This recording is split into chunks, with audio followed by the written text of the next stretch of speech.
दिखाओ कहाँ वो है। तो द्विअपवर्तन की व्याख्या चल रही थी। पहले किसी करेंगे ऋणात्मक क्रिस्टल की। तो ऋणात्मक क्रिस्टल में फर्स्ट पॉइंट क्या लिखा था, जब प्रकाशित अक्ष आपतन तल के द्विअपवर्ती पृष्ठ की क्या हो लंबवत। ठीक है, इसमें भी फर्स्ट नंबर लिखो तिर्यक आपतन, ए फॉर एप्पल डालिए, तिर्यक आपतन, तिर्यक आपतन back to back same to same topic आएंगे। बस प्रकाशित अक्ष की दिशा चेंज होती जाएगी और कुछ भी नहीं। क्या करो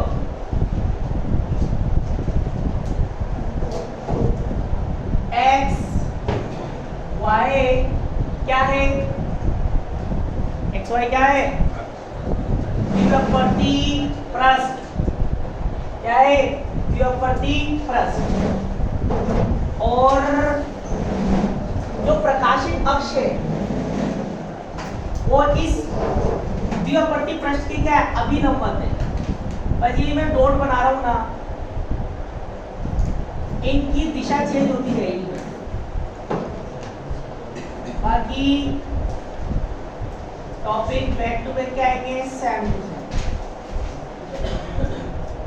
इतनी सी बात।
समतल तरंगाग्र, कौन सा समतल, अगर ऐसा आएगा, ठीक है, आपको बोलेंगे अपन अभिलंब आपतन। अगर ऐसा आएगा तो इसको बोलेंगे तिर्यक आपतन। तो फर्स्ट क्या है अपना, तिर्यक आपतन। तो कोई समतल तरंगाग्र ए बी है, समतल तरंगाग्र क्या है, ए बी, जो द्विअपवर्ती पृष्ठ पर तिर्यक रूप से आपतित है। कैसे, तिर्यक रूप से, जैसा समझेंगे वैसा ही लिखेंगे।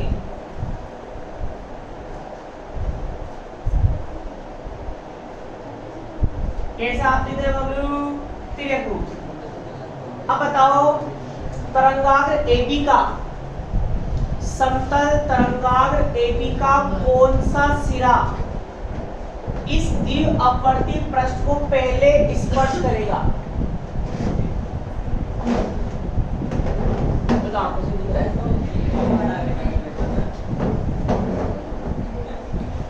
अब इधर ध्यान दे लो, इधर कौन सा सिरा पहले स्पर्श करेगा, कौन सा करेगा, ए पहले करेगा और बी बाद में करेगा। क्यों, क्योंकि तिर्यक रूप से आपतित है। अगर अभिलंब आपतन होता तो दोनों एक साथ करते हैं। ठीक है, ए वाला पहले स्पर्श करेगा, बी वाला बाद में करेगा। अब जैसे ही तरंगाग्र का ए वाला सिरा इस द्विअपवर्ती पृष्ठ को स्पर्श करेगा तो यहाँ पर कौन सी घटना घटित होगी, कौन सी घटना, द्विअपवर्तन की घटना।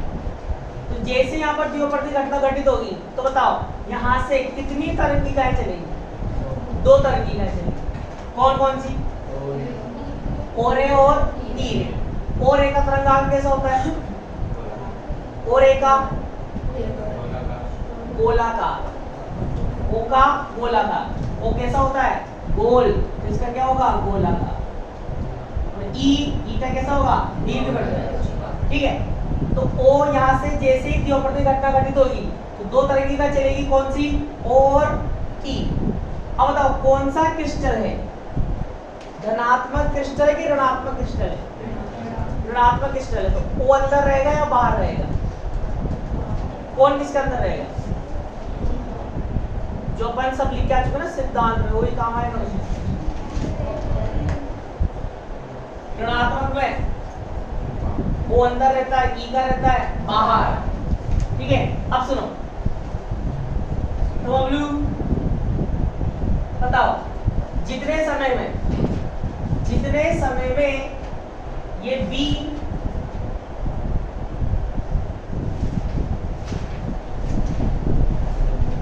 समतल तरंगांक के अभिलंब खींची गई रेखा को क्या बोलते हैं? प्रकाश किरण।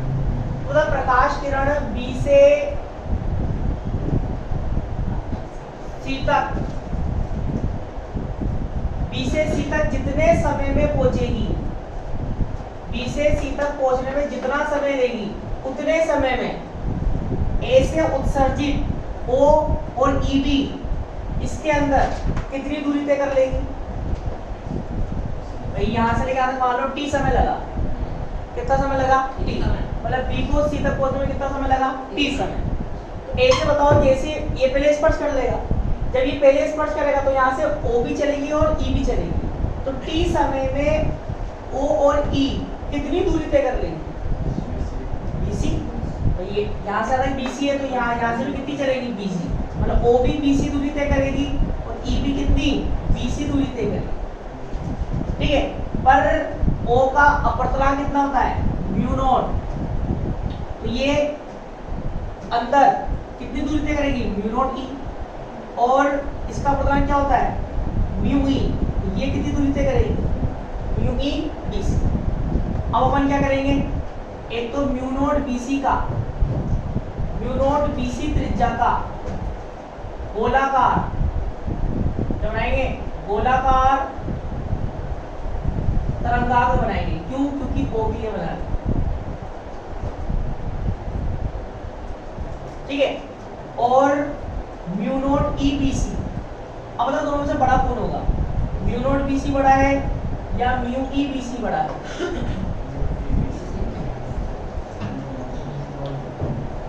लिखा रखा है ऋणात्मक क्रिस्टल के लिए कौन बड़ा होता है?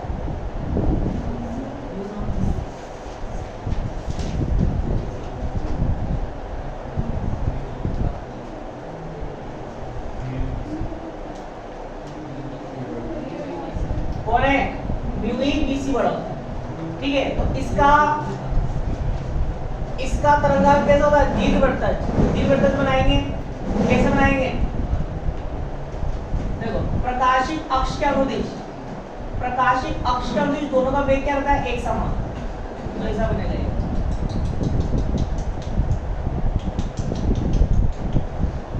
ये। अंदर वाला किसका है? ओ का, गोलाकार है। बाहर वाला किसका है? ई का, दीर्घवृत्त है। ठीक है, प्रकाशित अक्ष के अनुदिश दोनों का वेग एक समान रहता है, तो ये स्पर्श कराना है। प्रकाशित अक्ष के लंबवत ऋणात्मक क्रिस्टल के लिए ओ का वेग कम, ई का वेग क्या रहता है? ज्यादा रहता है। अब क्या करेंगे? सी से स्पर्श रेखा खींचेंगे।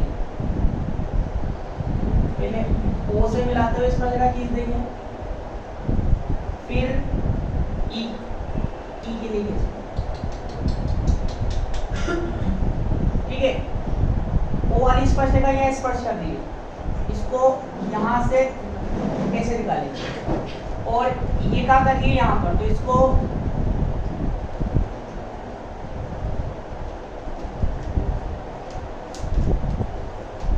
एक तो यहाँ अंदर टच हो रही है, तो यहाँ से स्पर्श करते हुए निकाल देंगे।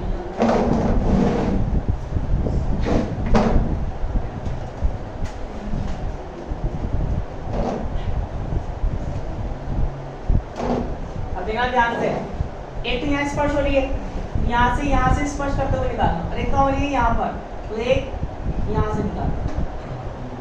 ठीक है, ये किसकी है, ये ओ है कि ई है, ओ है कि ई है, यहां से निकल रही है, तो ये ओ रे, ये कहां से निकल रही है, यहां से द्विवर्तज, तो ये कौन सी है, ई रे। और रे में कंपन कैसे होते हैं, लंबवत,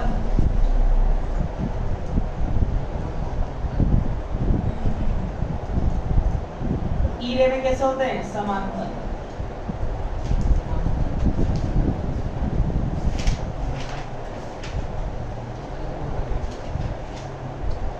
क्या बन गया, द्विअपवर्तन की व्याख्या इसके लिए, त्रियक आपतन के लिए, ऋणात्मक स्थिर के लिए। अब दोबारा सुन लो, एक्स वाई क्या है, एक द्विअपवर्ती पृष्ठ है, प्रकाशित अक्ष, ये डॉट दिख रहे हैं, ये क्या है, प्रकाशित अक्ष, प्रकाशित अक्ष द्विअपवर्ती पृष्ठ की क्या है, लंबवत, ठीक है।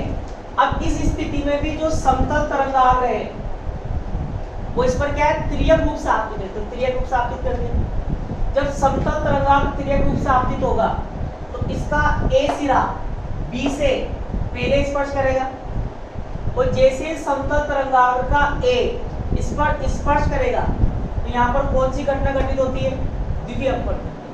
द्विअपवर्तन घटना घटित होगी तो दो तरह की का चलेगी, ओ और ई चलेगी। ओ का तरंगाग्र कैसा होता है, गोलाकार, ई का कैसा होता है, द्विवर्तन, ठीक है।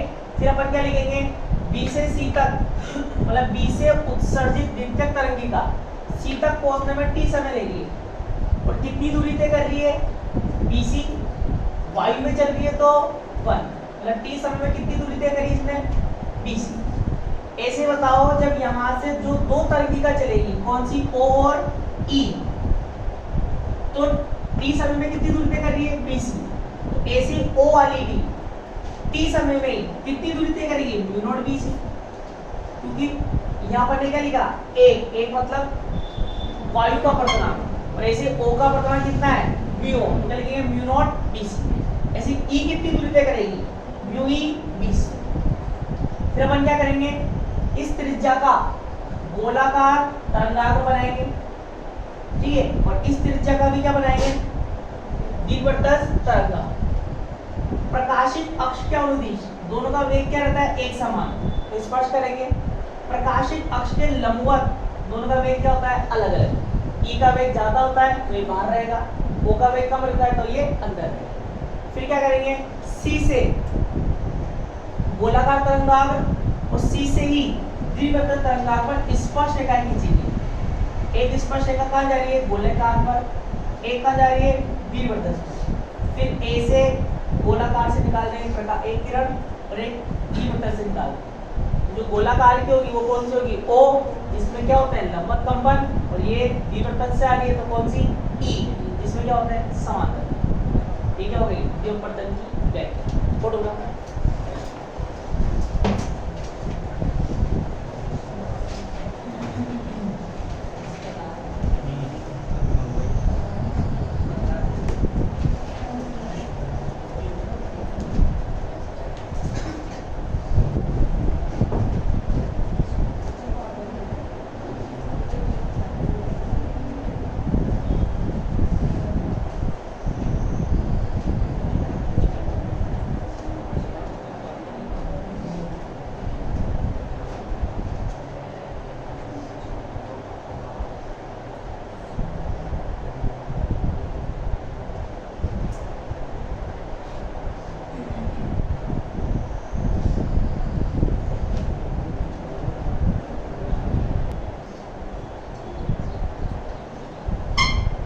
तो यहाँ भी दर्शा दो।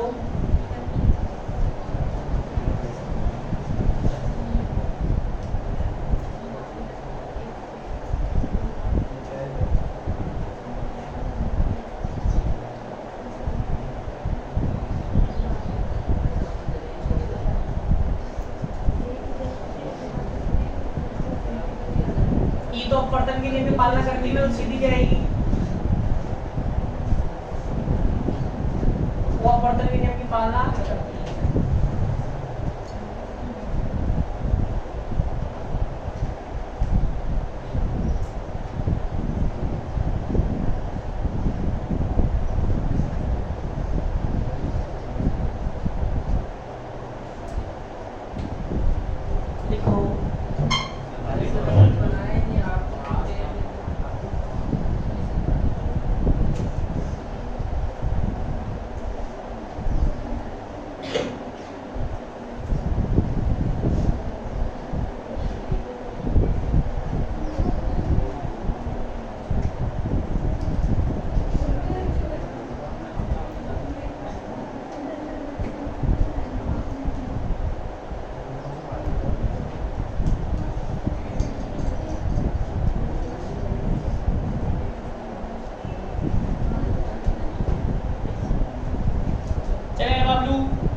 लिखो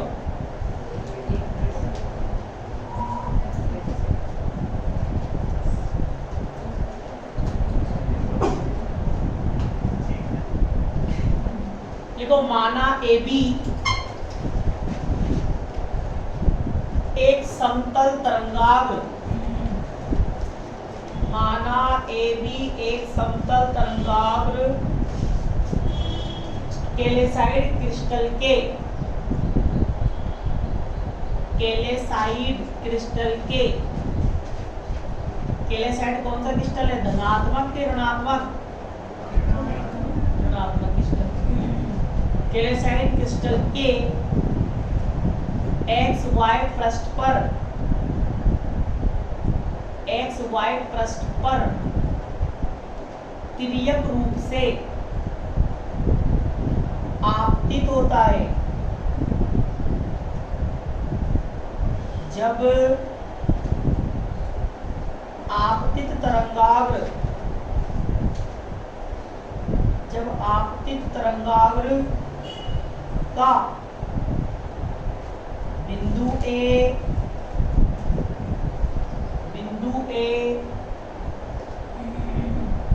द्विअपवर्ती पृष्ठ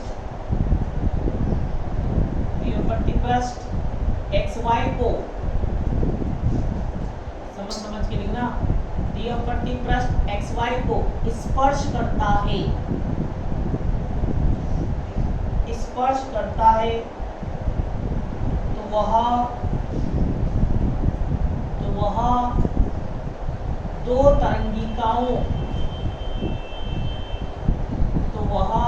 तरंगिकाओं का स्रोत, दो तरंगिकाओं का स्रोत बन जाता है।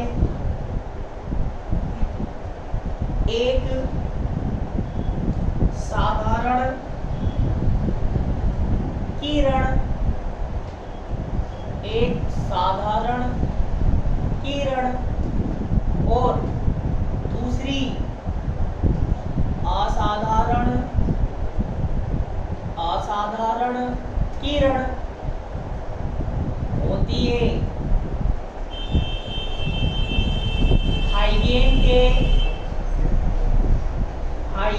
के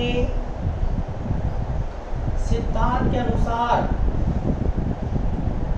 हाइगेन के सिद्धांत के अनुसार, हाइगेन से की बात होती है, हाइगेन के सिद्धांत के अनुसार साधारण किरण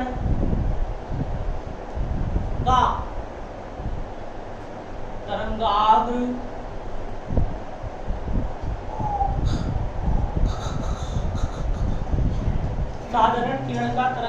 गोलाकार, साधारण किरण का तरंगाग्र गोलाकार, जबकि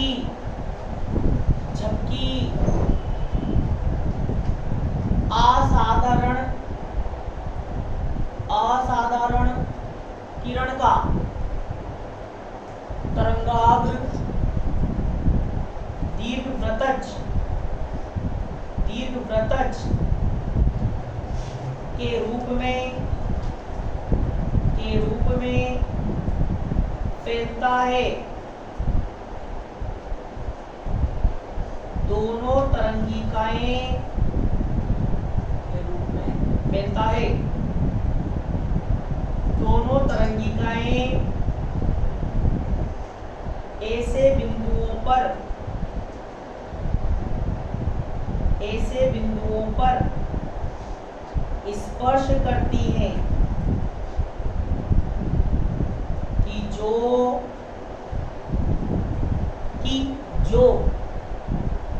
प्रकाशिक अक्ष पर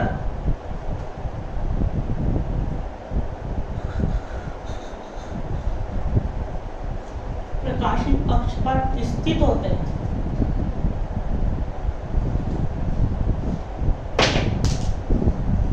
अब देखो अगली लाइन, समतल तरंगाग्र AB का, समतल तरंगाग्र AB का आगे लिखना है, नहीं पीछे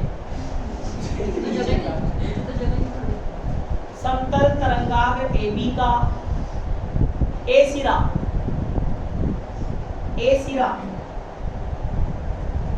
सबसे पहले और बी सिरा बाद में पृष्ठ को स्पर्श करता है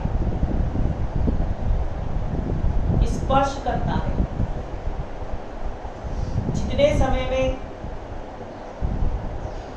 समय में आपतित तरंगाग्र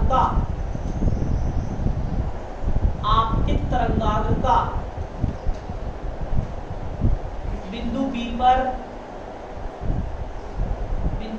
पर विक्षोभ बिंदु बी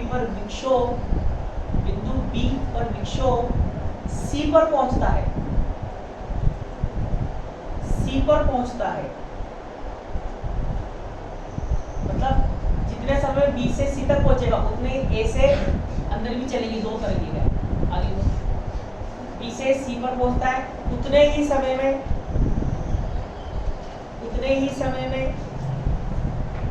बिंदु ए से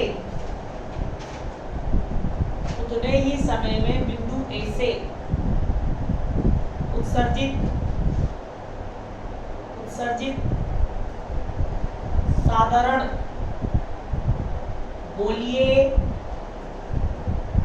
उतने समय में बिंदु ए से उत्सर्जित साधारण गोलीय तरंगिका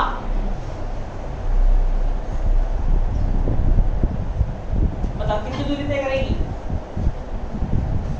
म्यू नॉट BC दूरी और असाधारण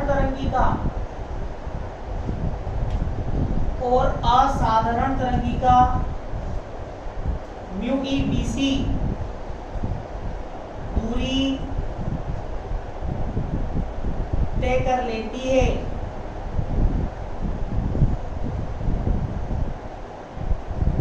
अगले लिखो साधारण तरंगाग्र के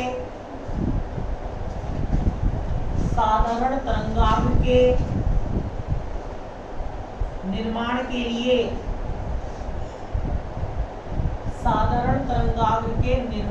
लिए बिंदु ए को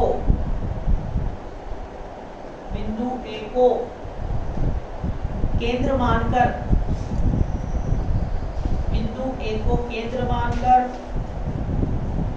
म्यू नॉट BC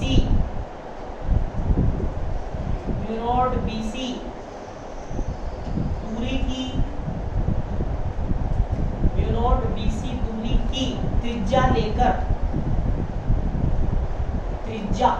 लेकर गोलीय पृष्ठ की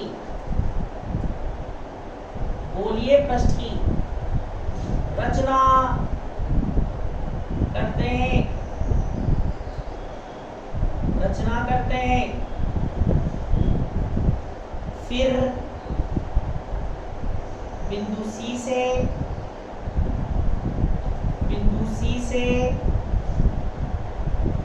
इस गोलाकार पृष्ठ पर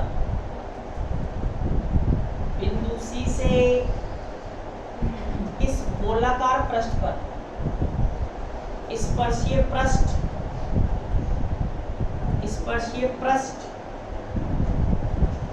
खींचते हैं आगे लिखो। इसी प्रकार ए को केंद्र मानकर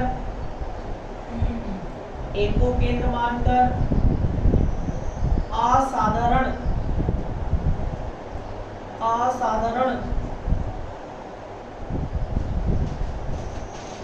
तरंगाग्र के लिए वर्गाग्र के लिए ए को केंद्र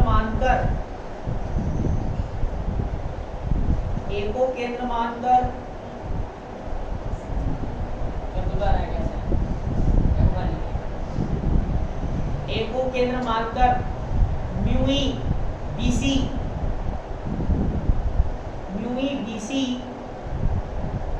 त्रिज्या का दीर्घवृत्तज खींचते हैं, फिर बिंदु सी से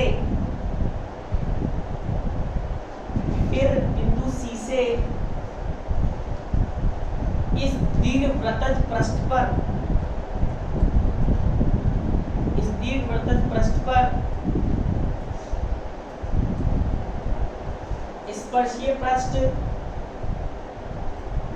स्पर्शीय पृष्ठ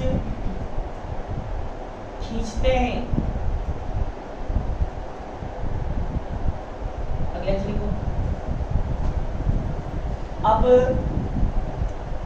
साधारण किरण एओ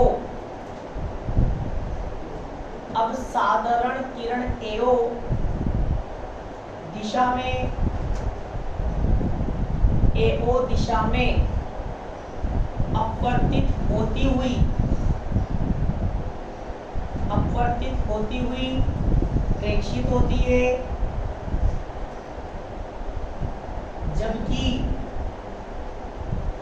जबकि असाधारण किरण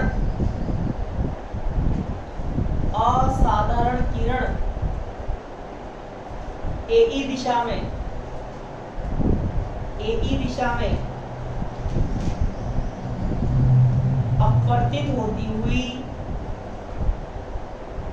प्रेक्षित होती है, अतः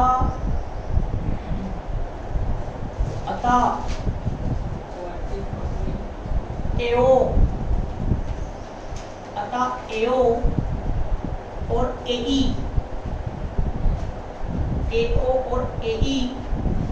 किरण भिन्न दिशाओं में गमन करती है।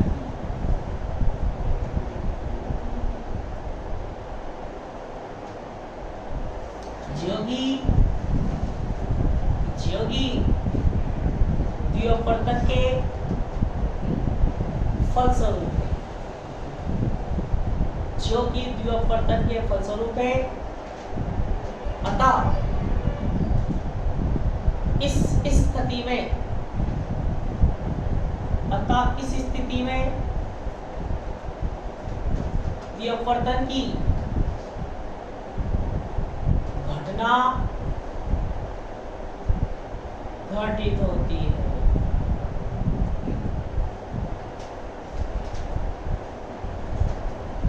अब इसी का सेकंड लिखो, अभिलंब आपतन। अभी तो शुरू हुआ है।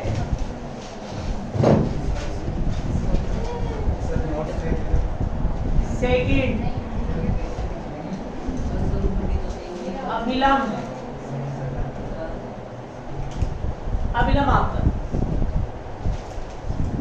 अभिलंब आपतन। सारे चित्र समझा दूंगा, अगर थ्योरी तुम लिख लो।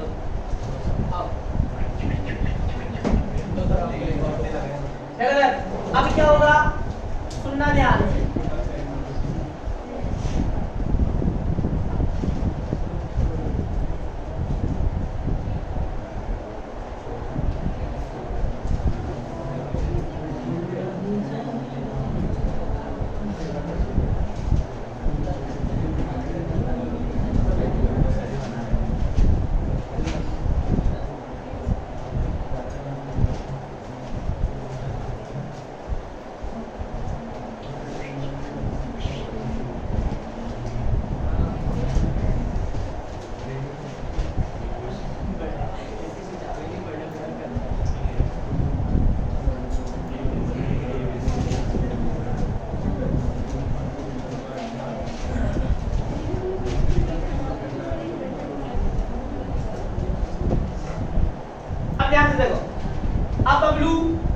पहले समतल तरंगाग्र तिर्यक रूप से आपतित था, तो ए पहले स्पर्श कर रहा था, बी बाद में कर रहा था। अब कैसा है, अभिलंब आपतन, एफ और एप्पल बड़ा है, यही है।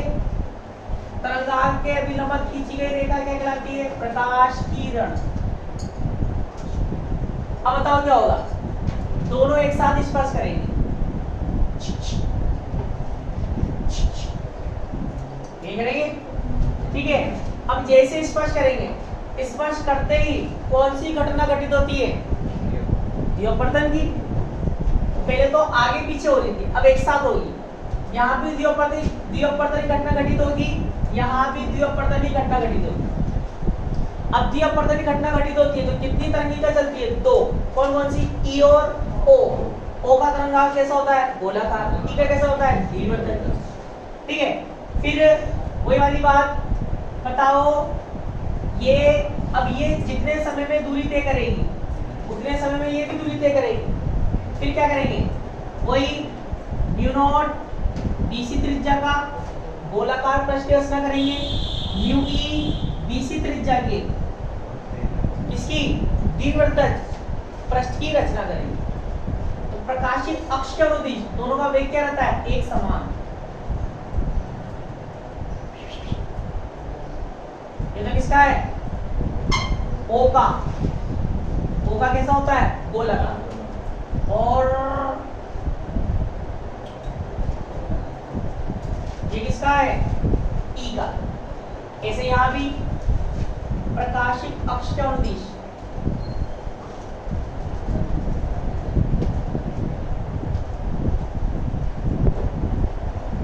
कैसा रहेगा, गोलाकार। और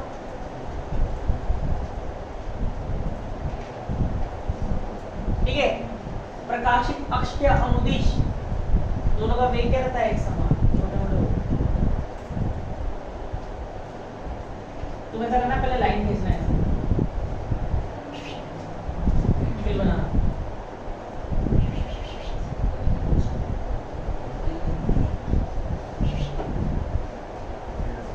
ठीक है, अब बताओ, प्रकाशित अक्ष के अनुदिश दोनों का वेग क्या रहता है, एक समान।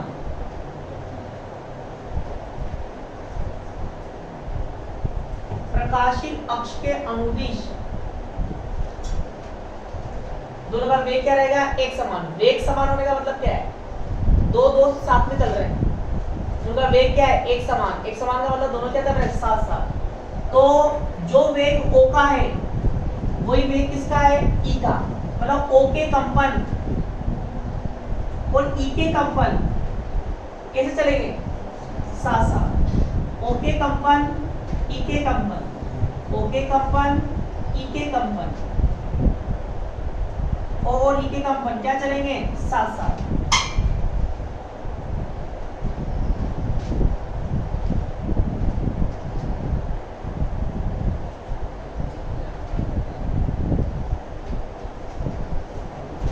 ओ भी यही है, और ए कोमा ई रे भी यही है। यहाँ भी ओ रे भी यही है, कोमा ई रे भी यही है। ठीक है, इसको क्या नाम दे दो, सी, इसको क्या नाम दे दो, डी। अब बताओ, कैसी स्थिति में द्विअपवर्तनीय घटना घटित हुई, क्या हुई, क्या द्विअपवर्तनीय घटना घटित, क्या द्विअपवर्तनीय घटना क्या होती है, जब दोनों अलग अलग हो, अलग अलग दिशा में गतिमान हो। क्या दोनों यहाँ पर अलग अलग हुए, क्या नहीं, क्या अलग अलग दिशा में गतिमान हुए, क्या नहीं। अभिलंब आपतन में द्विअपवर्तनीय घटना घटित नहीं होती। चित्र बनाओ।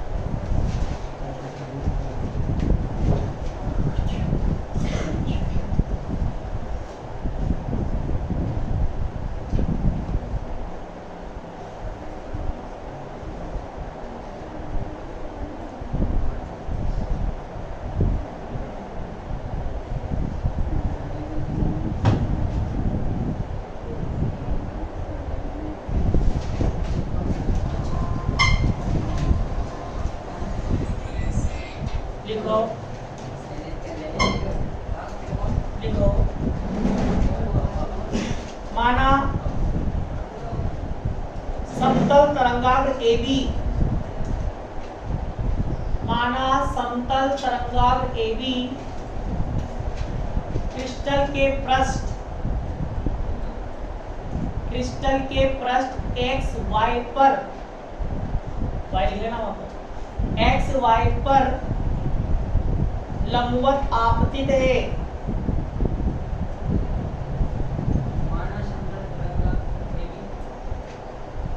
क्रिस्टल के पृष्ठ एक्स वाई पर लंबवत आपतित है, अतः तरंगाग्र AB का प्रत्येक बिंदु, तरंगाग्र AB का प्रत्येक बिंदु क्रिस्टल के पृष्ठ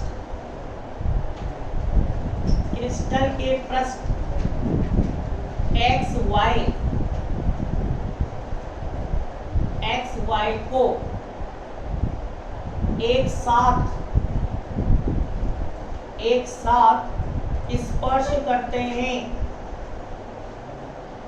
स्पर्श करते हैं, जिससे क्रिस्टल के भीतर तरंगाग्र AB का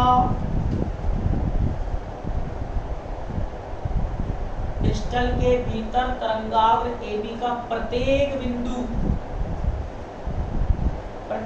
बिंदु दो तरंगिकाओं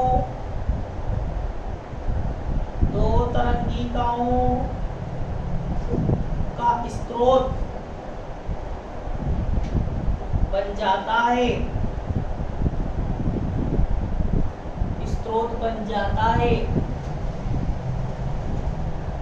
इनमें से एक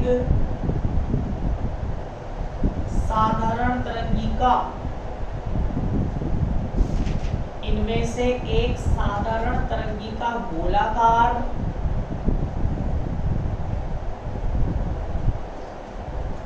और दूसरी असाधारण तरंगिका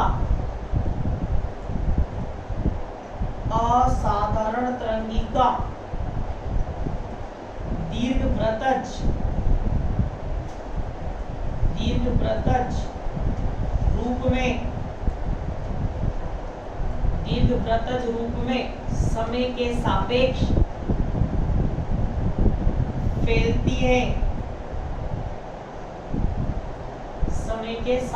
फैलती हैं, प्रकाशिक अक्ष के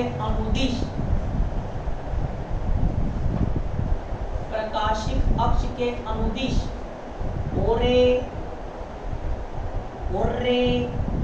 और इरे का वेग समान होता है। अगली लाइन चली तो छिद्र से स्पष्ट है कि दोनों किरणें क्रिस्टल से एक साथ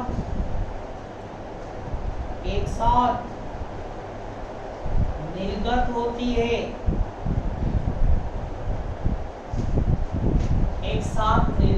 है और प्रकाशिक अक्ष के अनुदिश द्विअपवर्तन की घटना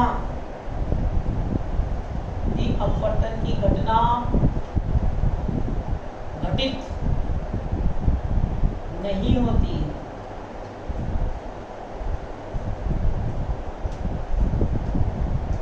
ये था पहला वाला। पहले के दो थे, ऐसे दूसरे के दो होंगे, ऐसे तीसरे के दो होंगे, ऐसे चौथे के दो होंगे। अगला लिखो,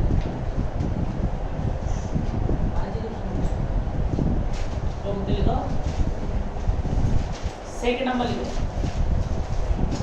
जबकि प्रकाशिक अक्ष द्विअपवर्ती पृष्ठ के ये अपवर्ती पृष्ठ के पहले क्या लिखा था, पहले क्या था लंबवत, अब क्या लिखा समांतर, क्या हो समांतर। तो शाम की क्लास में समाप्त हो जाएगा। ये कैसे होगा, सबके डायग्राम बनवा दूंगा मैं आपको समझा कर, ठीक है। थ्योरी में आपको भेज दूंगा, थ्योरी आपको लिखनी है। कब लिखेंगे, घर पे लिखेंगे, कब लिखेंगे, थ्योरी तो लिखनी है तुम्हें।